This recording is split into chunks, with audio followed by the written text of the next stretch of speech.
El dolor empezó como un murmullo sordo en la base de mi espalda, una queja familiar que había aprendido a ignorar.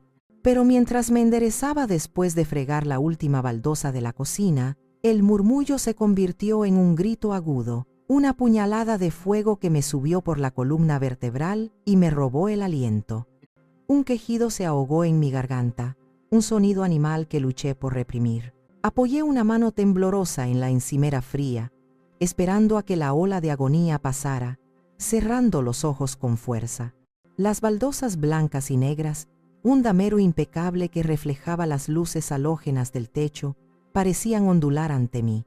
Eran el mapa de mi esfuerzo diario, un lienzo que yo limpiaba cada día para que otros lo ensuciaran sin pensarlo. Javier entró en ese preciso instante.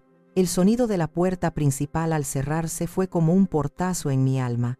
Dejó su maletín de cuero junto a la entrada con un golpe seco, un sonido de finalidad que resonó en el silencio de mis huesos doloridos. Se aflojó el nudo de la corbata con el gesto automático y hastiado de un hombre que se siente con derecho a llegar a casa y encontrar un santuario de paz, sin preguntarse nunca quién paga el precio de esa paz. No me miró. Su mirada pasó por encima de mí, buscando el periódico sobre la mesa, asumiendo mi presencia como se asume la del refrigerador o la de la estufa. Reuní las pocas fuerzas que me quedaban, un valor prestado de los recuerdos de la mujer que solía ser. Mi voz, cuando finalmente salió, fue un hilo frágil, temeroso de romperse, teñido de una disculpa que no debería haber existido. Javi, mi amor, empecé, odiando la debilidad en mi propio tono. ¿Podemos hablar un momentito? Él se detuvo, con la mano ya en el periódico, y se giró. Su expresión no era de preocupación, sino de contrariedad, como si yo, con mi dolor y mis necesidades, fuera un obstáculo inesperado en su camino hacia el sofá. ¿Qué pasa, mamá? Tengo un día terrible. Lo sé, hijo, lo sé. Es solo que creo que necesito un descanso. Mi espalda ya no aguanta. Solo pido un par de tardes a la semana, martes y jueves quizás, para poder ir al médico, para que se me recupere un poco. No puedo seguir cuidando a los niños todos los días, a todas horas. Me está matando, Javier. No terminé la frase. Vi cómo sus ojos, esos mismos ojos marrones que yo había besado mientras le cantaba canciones de cuna, se endurecían. La compasión que una vez albergaron se había evaporado, reemplazada por una impaciencia fría, metálica. Me miraba como si yo fuera una empleada incompetente presentando una queja irrazonable. Suspiró. Y ese suspiro fue más cruel que cualquier grito. No fue el suspiro de un hijo que se preocupa por la salud de su madre. Fue el suspiro de un hombre al que se le ha enfriado el café, el de alguien que se encuentra con un semáforo en rojo cuando tiene prisa. Un suspiro de puro fastidio. Y entonces, sin levantar la voz, con una calma aterradora, como si estuviera declarando el hecho más simple y lógico del mundo, lo dijo: «Pues si no vas a ayudar, entonces solo estás ocupando espacio aquí». La frase no aterrizó como una bofetada. Una bofetada es un acto de pasión, de rabia momentánea. Deja una marca roja, un escozor que eventualmente se desvanece. No, esto fue infinitamente peor. Aterrizó como una pieza de hielo en mi corazón.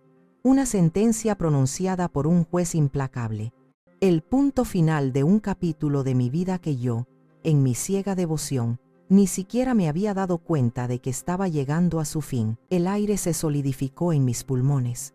Por un instante el mundo se detuvo. Pude oír el tic-tac del reloj de la pared, el zumbido del refrigerador, el eco lejano de las risas de mis nietos en el piso de arriba. Todo seguía igual, pero todo había cambiado para siempre. Me quedé allí, de pie en medio de la cocina que olía a cloro y a la cena que ya nunca prepararía, y sentí como algo dentro de mí, algo viejo y fundamental como las raíces de un árbol, se quebraba con un crujido sordo e irreparable. Mi mirada se desvió hacia la pequeña foto de mi difunto esposo, Roberto, en su marco de plata sobre la repisa. Su sonrisa parecía una mueca de tristeza. «Ay, Roberto», pensé, con el corazón hecho un nudo de alambre de espino, «¿qué harías tú en mi lugar? ¿En qué momento me perdí tanto? ¿Cómo permití que llegáramos a esto? Me llamo Elena, tengo 68 años y soy viuda desde hace 15.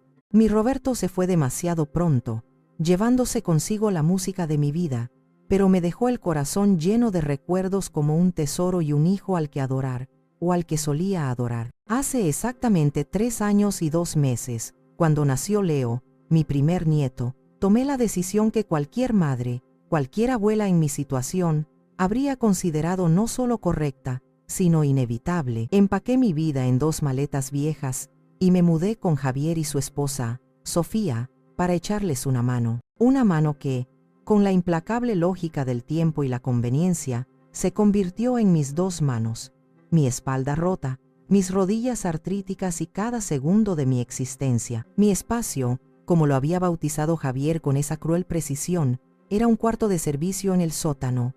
No tenía ventanas. La única luz provenía de una bombilla desnuda que colgaba del techo y parpadeaba con un zumbido intermitente, como un insecto moribundo. Olía a humedad, a detergente barato y a la sutil desesperación de las cosas olvidadas. Las paredes, en lugar de cuadros, estaban flanqueadas por altas torres de cajas de cartón, cosas de la mudanza que aún no hemos organizado, había dicho Sofía hacía 3 años. Eran el cementerio de sus vidas pasadas. Ropa de bebé que se había quedado pequeña, adornos de navidades que ya no les gustaban, una bicicleta estática cubierta de polvo que servía de perchero para abrigos olvidados. Mis tesoros, los vestigios de mi propia vida, también estaban en cajas, pero arrinconados en el rincón más oscuro, como si tuvieran algo de qué avergonzarse.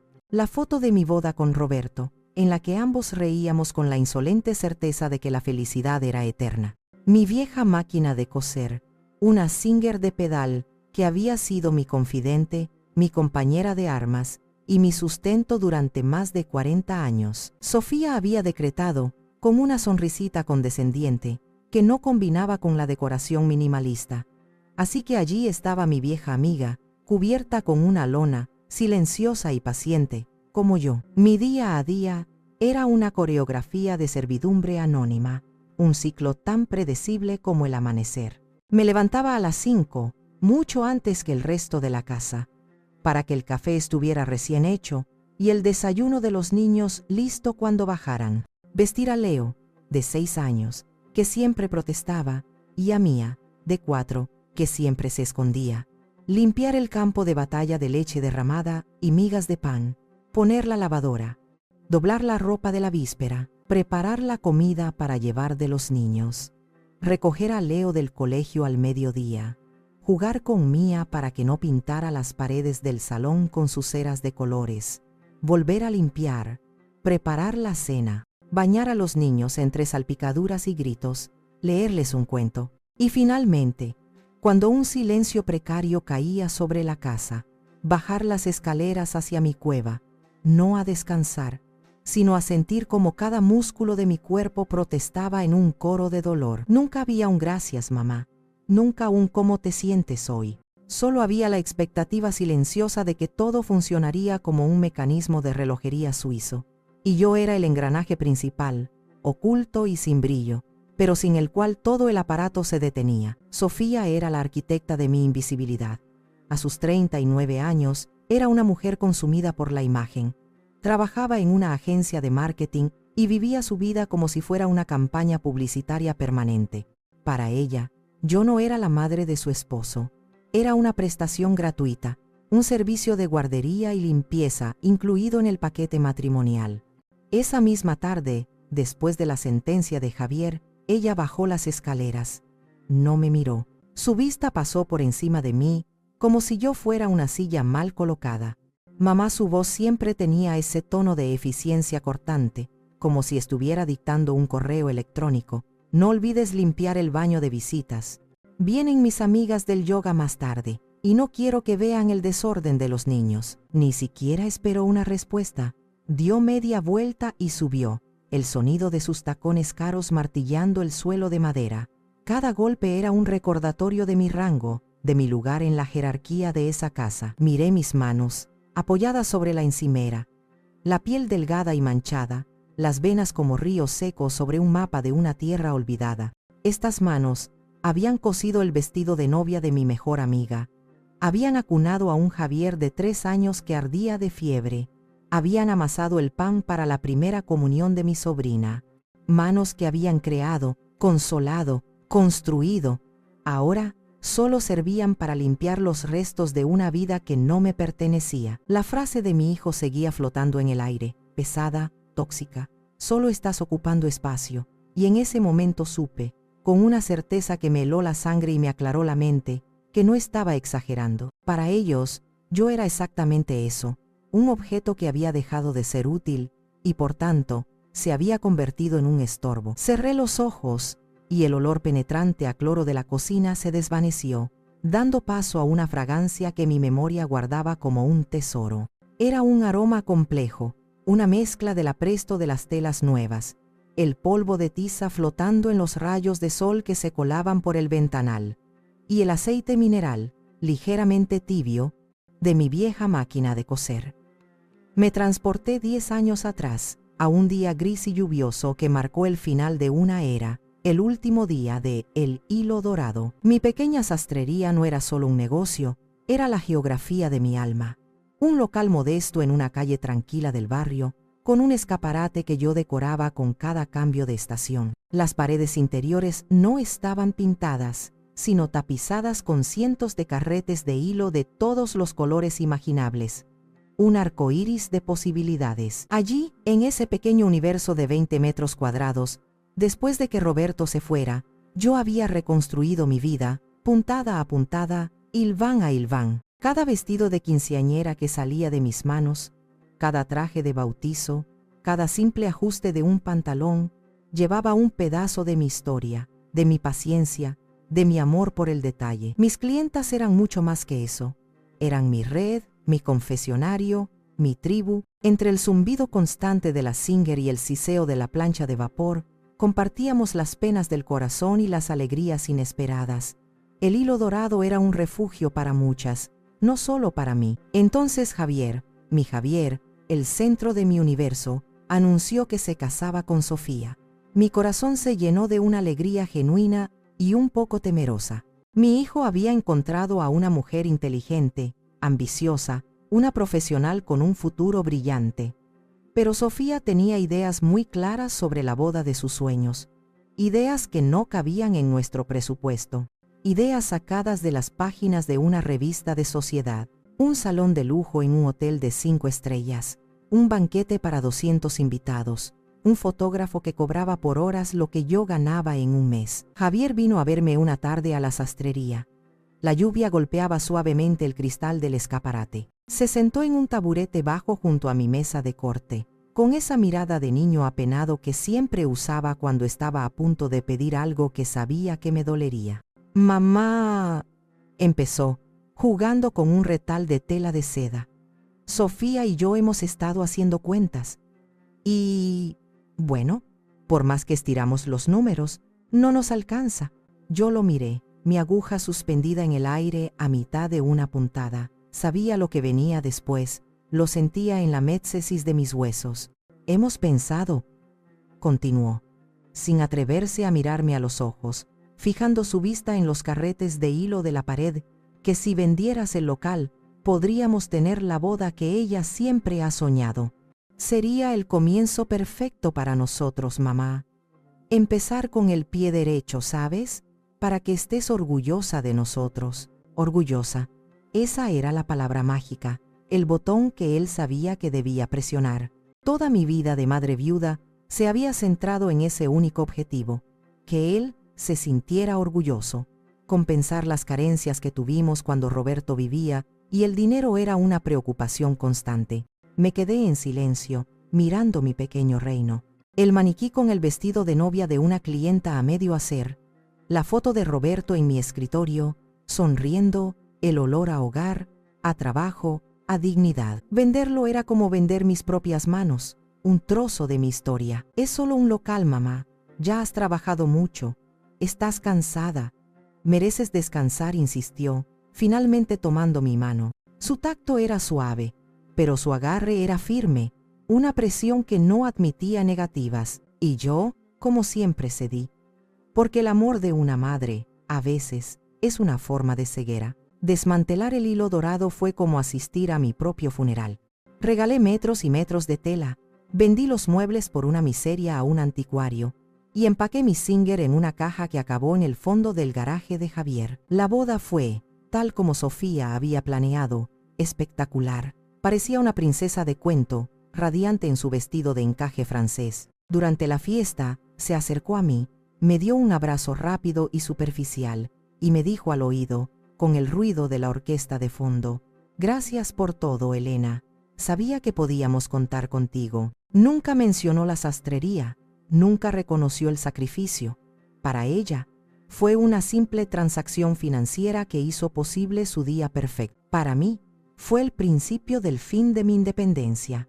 Fue la primera vez que cambié un pedazo de mi alma por un asiento en la mesa de su vida, sin darme cuenta de que el precio, a la larga, sería mi propia existencia. El sacrificio de mi sastrería, de mi pasión, resultó ser solo el primer pago de una deuda que parecía no tener fin. Un par de años después de la boda de ensueño, con Sofía ya embarazada de Leo, llegó la siguiente gran petición, envuelta, como siempre, en el papel de regalo de la necesidad y el amor filial. Vivían en un apartamento de alquiler, elegante y moderno, pero según Sofía, claustrofóbico para una familia en crecimiento. Necesitaban espacio, necesitaban un jardín para que el niño pudiera conectar con la naturaleza. Necesitaban una casa en un barrio exclusivo, con colegios bilingües y vecinos influyentes. Una casa cuyos cimientos estaban construidos con un dinero que no tenían. Yo vivía entonces en mi casita de toda la vida, la que Roberto y yo habíamos comprado con los ahorros de nuestros primeros 10 años de matrimonio. Era pequeña, humilde, con 2 dormitorios y un pequeño patio trasero, pero para mí era un palacio. Cada baldosa del suelo, cada grieta en la pared, guardaba un recuerdo. El rosal que Roberto plantó junto a la ventana de la cocina el día que nació Javier, y que cada primavera se llenaba de rosas rojas como la sangre. La marca a lápiz en el marco de la puerta de la cocina, donde medíamos la altura de Javier cada cumpleaños, una escalera de su crecimiento que yo repasaba con el dedo, con una nostalgia dolorosa. La cocina, mi cocina, donde le enseñé a hacer sus primeras galletas con forma de estrella, manchándonos de harina y risas, era mi santuario, mi ancla, las 4 paredes que contenían la esencia de mi vida. La conversación, cuando llegó, fue una repetición casi calcada de la anterior. Javier vino solo, una tarde de domingo, la hora de la melancolía. Se sentó en mi sofá, el mismo en el que se había acurrucado de niño a ver sus dibujos animados, buscando el calor de mi regazo. «Mamá, hemos encontrado la casa perfecta», dijo, sus ojos brillando con esa ilusión infantil que siempre lograba desarmarme. «Es todo lo que Sofía y yo hemos soñado para nuestra familia. Es segura, es amplia, es perfecta, pero el enganche es muy, muy alto». De nuevo, el silencio. De nuevo, mi corazón hundiéndose en mi pecho, anticipando el golpe inevitable. «Si vendieras la casa», dijo finalmente, la voz apenas un murmullo, como si la vergüenza le impidiera hablar más alto. «Con ese dinero y nuestros ahorros podríamos comprarla. Y no pienses que te quedarías desamparada, mamá. Al contrario, vendrías a vivir con nosotros. Tendrías tu propio cuarto, un cuarto bonito con vistas al jardín, para que estés cerca de tu nieto, para que lo veas crecer, para que nos cuides y nosotros te cuidemos. Esta siempre será tu casa también», la promesa. Esa fue la carnada, dulce y envenenada, la idea de no envejecer sola, de escuchar risas infantiles cada día, de sentirme el pilar de una familia de nuevo. La culpa, esa vieja conocida, también jugó su papel. Recordé los años de dificultades económicas, los zapatos gastados de Javier que yo arreglaba con pegamento, las vacaciones que nunca pudimos permitirnos. Sentí, en mi equivocada lógica maternal, que le debía esto, le debía una vida estable, una casa grande y bonita, un éxito material que yo nunca pude ofrecerle. Era mi última oportunidad de ser la madre que siempre había querido ser. La venta fue rápida y brutal, como una amputación sin anestesia. entregué las llaves a una pareja joven que escuchó con una sonrisa educada mi súplica de que cuidaran el rosal de Roberto, mientras el camión de la mudanza se llevaba mis pocas pertenencias. Sentí un vacío aterrador, un vértigo existencial. Estaba entregando mi independencia, mi historia, mi refugio, todo lo que era, a cambio de una promesa susurrada por un hijo que, en el fondo de mi corazón, yo sabía que ya no era el niño que medía su altura en el marco de la puerta. Era el marido de Sofía. El cuarto bonito con vistas al jardín nunca se materializó. Cuando llegué, esa habitación ya era la oficina de Sofía. «Es temporal, mamá, hasta que organice mis cosas», dijo sin mirarme. Luego, cuando necesitaron más espacio para el segundo bebé, me trasladaron al sótano, solo por un tiempo, es más tranquilo abajo. Ese tiempo se convirtió en 3 años de humedad y oscuridad. La promesa de cuidarnos mutuamente se transformó en la exigencia no negociable de que yo cuidara de ellos, de sus hijos, de su casa. La casa que yo había ayudado a comprar con los ladrillos de mi propia vida se convirtió en mi prisión. Y la promesa de un hogar se convirtió en la cruel y diaria realidad de que, para ellos, yo solo estaba ocupando espacio. La ingratitud no se presentó un día con un cartel de neón. Fue un veneno lento, administrado en dosis pequeñas y diarias. Fue una erosión constante, una serie de pequeñas olas de desdén que, día tras día, fueron desgastando la orilla de mi dignidad hasta dejarla irreconocible y desolada. Al principio, tras mi mudanza, todavía quedaban vestigios de la relación que solíamos tener, gestos de una cortesía que pronto se revelaría hueca, pero a medida que mi presencia se volvía tan predecible y funcional como la del lavavajillas, la cortesía se desvaneció, reemplazada por una indiferencia afilada que dolía más que cualquier insulto directo. Recuerdo con una claridad dolorosa mi primer cumpleaños en esa casa. Cumplía 66 años. Albergaba la ingenua y secreta esperanza de un pequeño pastel. Quizás una cena familiar donde por un momento yo fuera el centro de atención.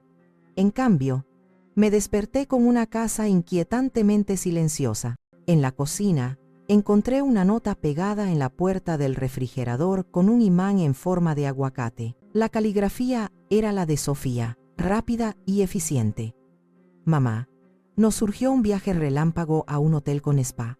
Necesitábamos desconectar. Te dejamos lasaña en el congelador. Volvemos el domingo por la noche.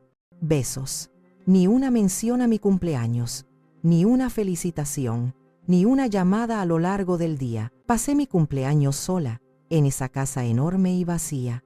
Me senté en la mesa del comedor, una mesa diseñada para 10 personas, y comí lasaña congelada directamente del recipiente de plástico. Vi por la ventana cómo las familias del vecindario jugaban en sus jardines, cómo celebraban sus propias vidas. Lloré en silencio, con lágrimas amargas, mientras me decía a mí misma la mentira que necesitaba oír.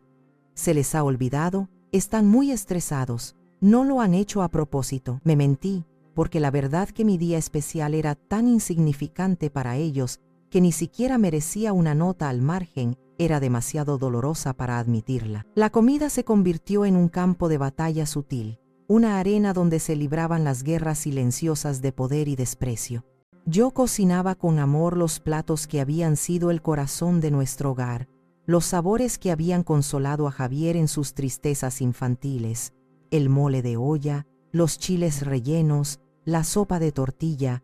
Al principio, él los comía con un gusto nostálgico, pero Sofía siempre tenía un comentario, una pequeña daga envuelta en una sonrisa. «Ay, Elena, qué pesado. A ver cuándo aprende a usar menos grasa, que el colesterol no perdona», o, frente a sus amigas, con un tono de falsa indulgencia, «Mi suegra cocina muy tradicional. Yo prefiero algo más ligero, más gourmet, ya saben». Poco a poco, el veneno surtió efecto. Javier dejó de halagar mi comida. Empezó a dejar comida en el plato.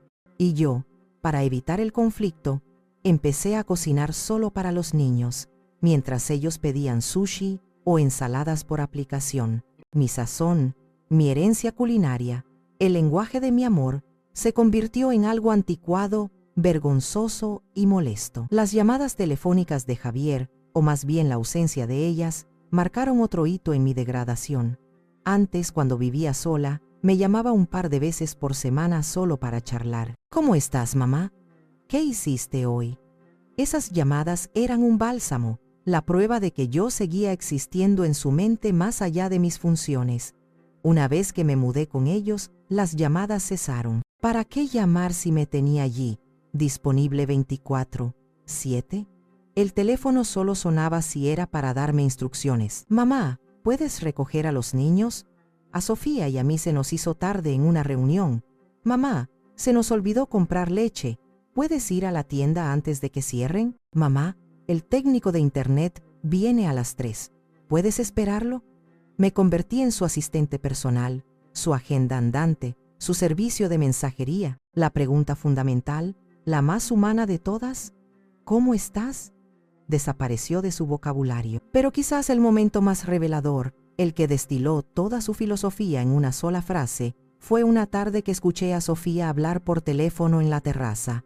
Pensó que yo estaba en mi cuarto del sótano, hablaba con una de sus amigas, y su voz, normalmente controlada, sonaba relajada y brutalmente honesta. No, claro que no le pagamos. ¿Qué ocurrencia, tía? Ella vive aquí gratis, a cambio de la ayuda. Es un buen trato para ambas, si lo piensas. Ella necesita compañía para no sentirse sola, y nosotros necesitamos quien nos eche una mano con los niños y la casa. Ella necesita compañía. Esa frase se me clavó en el pecho como un estilete de hielo. Ellos no se veían a sí mismos como explotadores. Se habían construido una narrativa cómoda, un autoengaño perfecto en el que me estaban haciendo un favor. Me estaban salvando de la soledad, y el precio de ese rescate era mi servidumbre a tiempo completo. No era maldad pura, visceral. Era algo peor, más insidioso. Era una ceguera voluntaria, una indiferencia calculada que les permitía usarme y abusar de mi amor sin sentir una sola pizca de culpa. Y yo, con mi silencio cómplice, había permitido que esa mentira se convirtiera en su verdad. La frase de Javier entonces, «Solo estás ocupando espacio», seguía suspendida en el aire viciado de la cocina, pesada y venenosa como el gas. Aún no había tenido tiempo de procesar el impacto total del golpe, de sentir cómo la fractura se extendía por mi alma cuando Sofía bajó las escaleras. Se movía con la gracia depredadora de un felino, con su tablet en una mano y una sonrisa de satisfacción en el rostro, una sonrisa que no le llegaba a los ojos. Ignoró por completo la tensión palpable que había entre mi hijo y yo, o quizás simplemente no le importó. Era experta en ignorar todo aquello que no encajaba en su guión de vida perfecta. Justo estaba pensando, dijo, su voz con el tono de quien anuncia un decreto real en lugar de hacer una sugerencia. Nuestro 10º aniversario de bodas es en 2 semanas. He decidido que haremos una fiesta aquí, en la casa.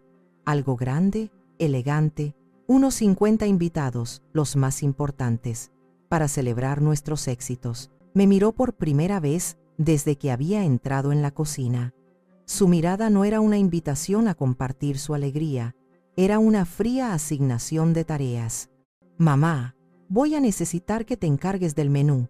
He pensado en algo mexicano pero sofisticado, para impresionar a los socios de Javier. Podrías hacer cochinita pibil, unos moles variados, quizás unos chiles en nogada si te da tiempo, ya sabes, esas cosas que te quedan tan bien. Y claro, los postres y toda la limpieza de antes y de después, con tanto que organizar, no me dará tiempo de nada. Tú que tienes todo el día libre, seguro que puedes manejarlo sin problema. Tú que tienes todo el día libre. Las palabras cayeron sobre la herida abierta que Javier acababa de infligir como un puñado de sal. Mi día, que empezaba a las 5 de la mañana y terminaba pasada la medianoche, un maratón de trabajo físico y emocional no remunerado, era, para ella, tiempo libre. Por primera vez, en 3 largos años de sumisión, una fuerza que no reconocía, una corriente de lava ardiente, surgió desde lo más profundo de mi ser. Era una mezcla de dolor, de rabia acumulada y sobre todo de un agotamiento existencial. Estaba harta de ser invisible, harta de ser un electrodoméstico, harta de mendigar respeto en la casa que yo había ayudado a comprar. No, Sofía, dije. Mi voz fue apenas un susurro, pero en el silencio de la cocina sonó como un trueno. Fue tan firme, tan dura como una roca. Ella parpadeó, genuinamente sorprendida, como si el jarrón de la esquina, de repente, le hubiera hablado. ¿Perdón? ¿Qué has dicho? He dicho que no, repetí, esta vez un poco más alto, encontrando una fuerza que no sabía que poseía. No puedo. Lo siento. Mi espalda no me lo permite. Su rostro se transformó. La máscara de anfitriona perfecta y mujer de mundo se deslizó para revelar una mueca de puro desprecio. Sus ojos se entrecerraron. ¿Tu espalda? Siempre es la excusa de tu espalda. ¿Es que no te das cuenta de lo importante que es esto para nosotros, para la carrera de tu hijo? ¡Qué egoísmo más grande! Después de todo lo que hacemos por ti, de darte un techo, comida, lo menos que podrías hacer es mostrar un poco de gratitud y ayudar sin quejarte. Busqué con la mirada a Javier, mi última y desesperada esperanza.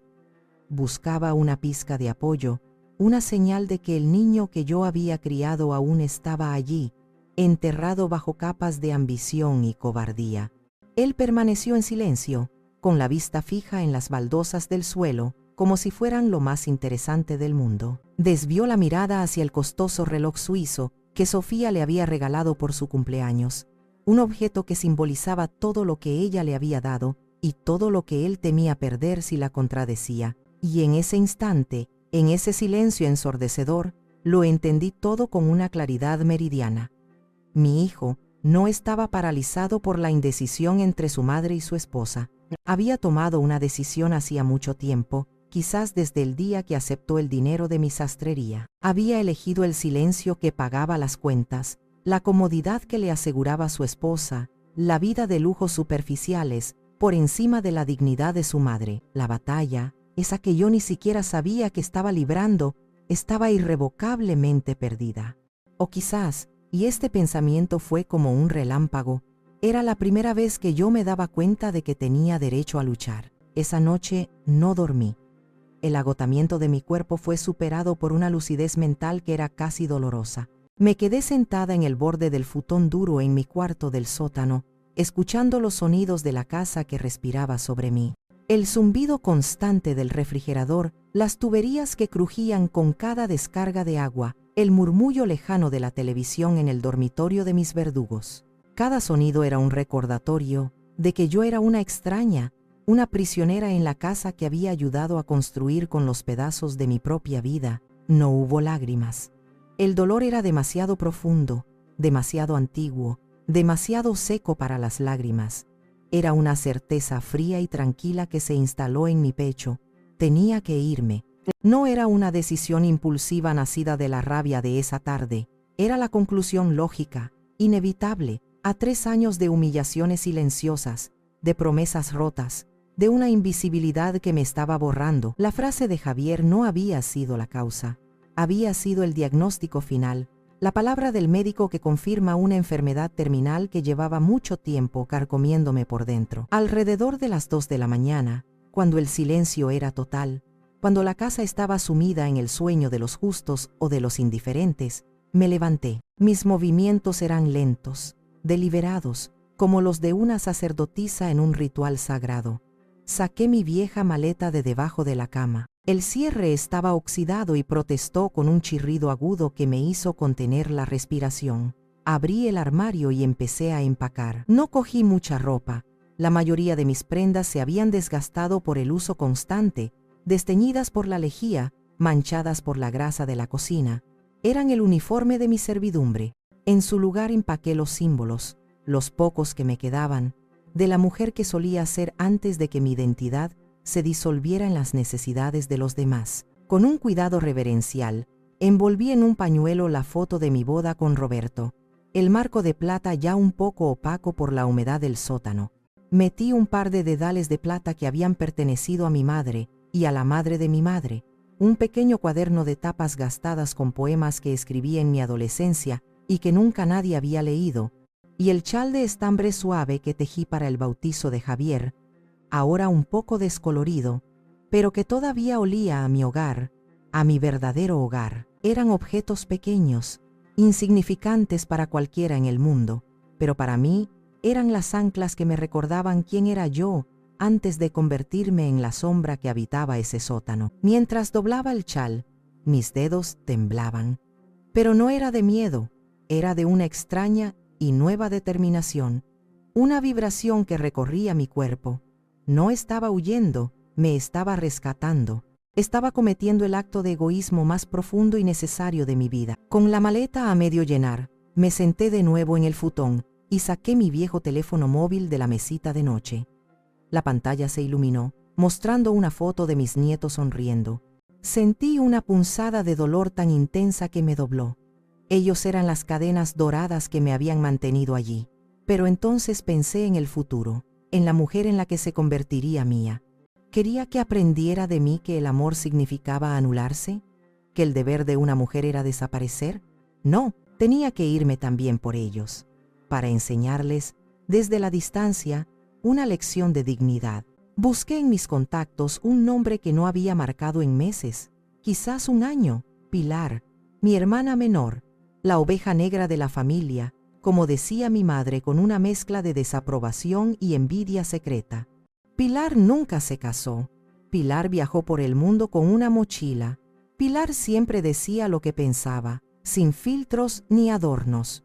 Ella había sido la única que se había atrevido a cuestionar mi decisión de mudarme con Javier. «Estás cometiendo un error, Elena. Les estás dando todo tu poder», me había advertido. Yo no la había escuchado. Marcé su número, con el corazón en un puño. Sonó 1, 2, 3 veces. Pensé que no contestaría, que estaría en algún lugar lejano. «Elena», su voz sonó ronca de sueño, pero inmediatamente alerta. «¿Estás bien?» «Son las 2 de la mañana». Se me quebró la voz al intentar hablar. «Billy», logré susurrar. «Tenías razón». Hubo un silencio al otro lado de la línea.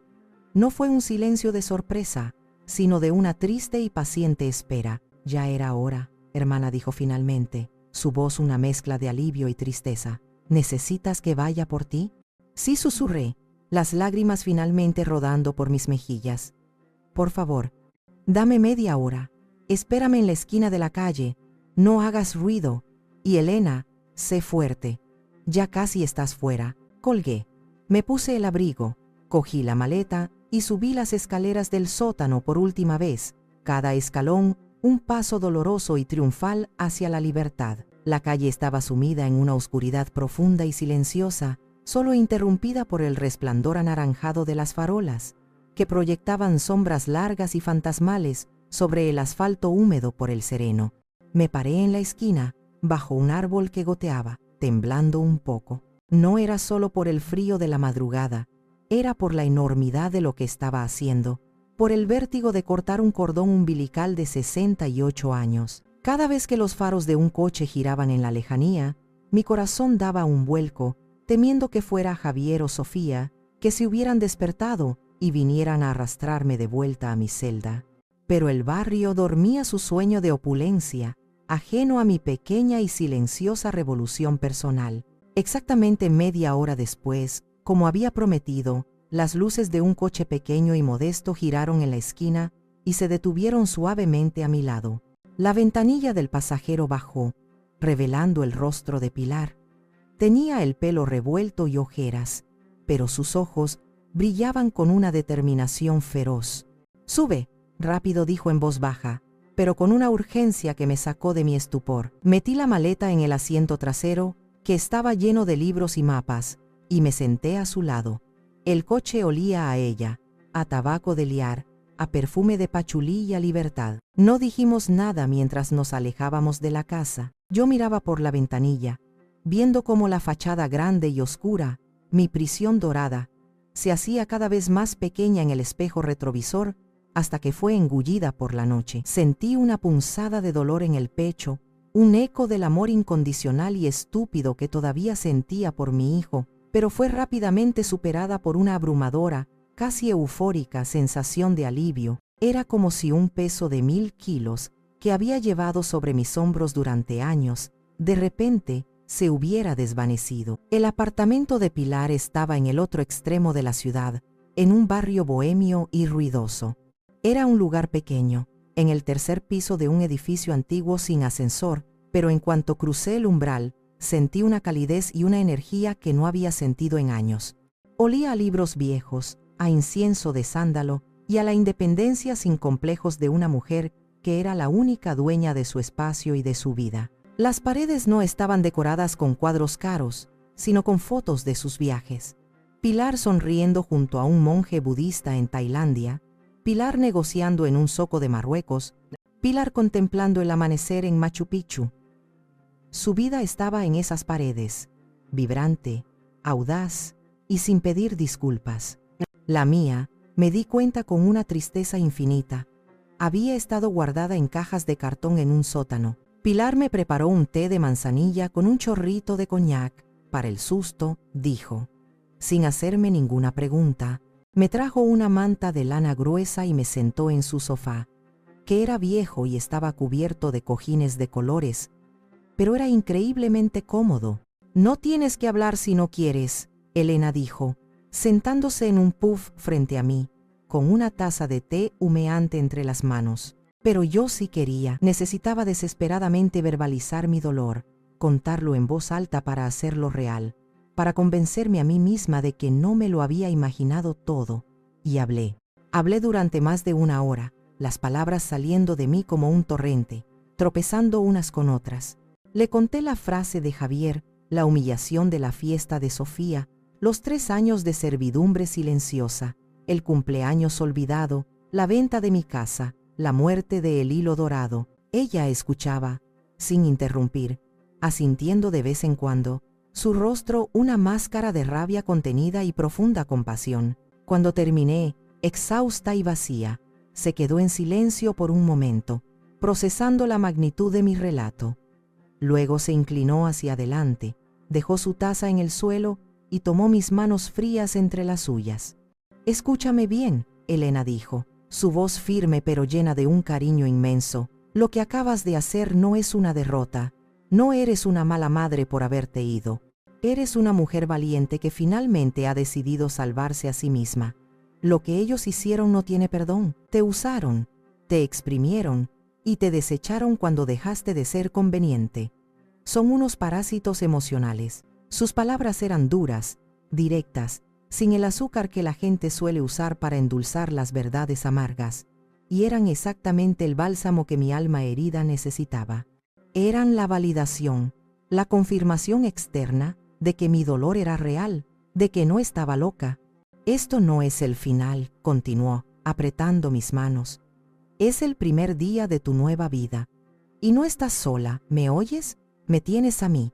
Vamos a salir de esta juntas». Esa noche dormí en su sofá, envuelta en la manta de lana y en la sensación de seguridad que me daban sus palabras. Por primera vez en 3 años, dormí sin el peso de las expectativas ajenas sobre mi pecho, sin el miedo a no ser suficiente. Fue el sueño profundo y sin sueños de una mujer que, al fin, había empezado a ser libre. Los días que siguieron a mi huida fueron extraños, un territorio inexplorado de calma y desorientación. Me despertaba con el sonido de los pájaros en la ventana de Pilar, no con los gritos de mis nietos reclamando el desayuno. El silencio de las mañanas era tan denso que casi podía tocarlo. Al principio, me resultaba desconcertante, casi angustioso. Mis manos, acostumbradas a estar siempre ocupadas, no sabían qué hacer con tanta quietud. Se movían nerviosas, buscando un plato que fregar, una camisa que planchar. Mi cuerpo entero estaba programado para servir, y el descanso le parecía una anomalía. Pilar, con su sabiduría práctica y su profunda comprensión del alma humana, me dio una tarea para anclarme en mi nueva realidad. Mientras decides qué hacer con tu vida, ¿por qué no organizas tus cosas? Hay un par de cajas de metal tuyas en mi trastero.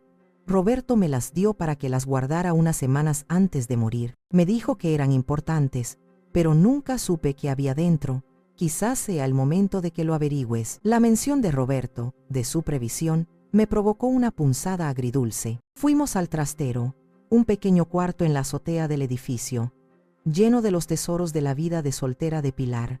maletas viejas cubiertas de pegatinas de países lejanos, una tabla de surf, cajas de libros.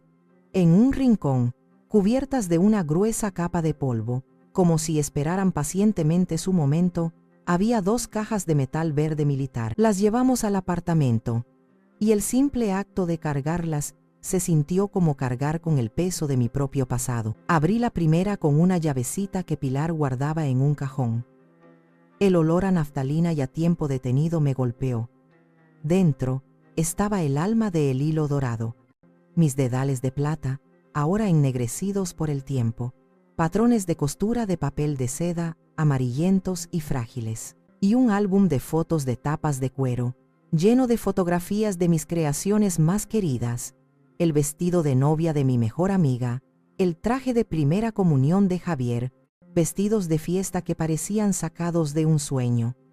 Tocar esos objetos, repasar esas fotos, fue como reencontrarme con una versión de mí misma que creía muerta y enterrada. Lloré un poco, no de tristeza, sino de una nostalgia profunda por la mujer que había sido, la que tenía un propósito, una pasión, una identidad más allá de ser la madre de o la abuela de. Pilar me observaba en silencio desde el otro lado de la sala, dándome espacio. Recuerdo perfectamente lo que Roberto me dijo cuando me dio esas cajas. Comentó suavemente, como si leyera mis pensamientos. Estaba preocupado. Me hizo prometerle que siempre te cuidaría. Dijo, Pili, Elena tiene un corazón demasiado grande. A veces se olvida de guardarse un pedazo para ella. He arreglado las cosas para que nunca tenga que preocuparse por el dinero, para que nadie, ni siquiera Javi, pueda aprovecharse de su bondad. Sus palabras me intrigaron. ¿A qué se refería con arreglar las cosas? La respuesta evidentemente estaba en la segunda caja. Era más pesada, más seria.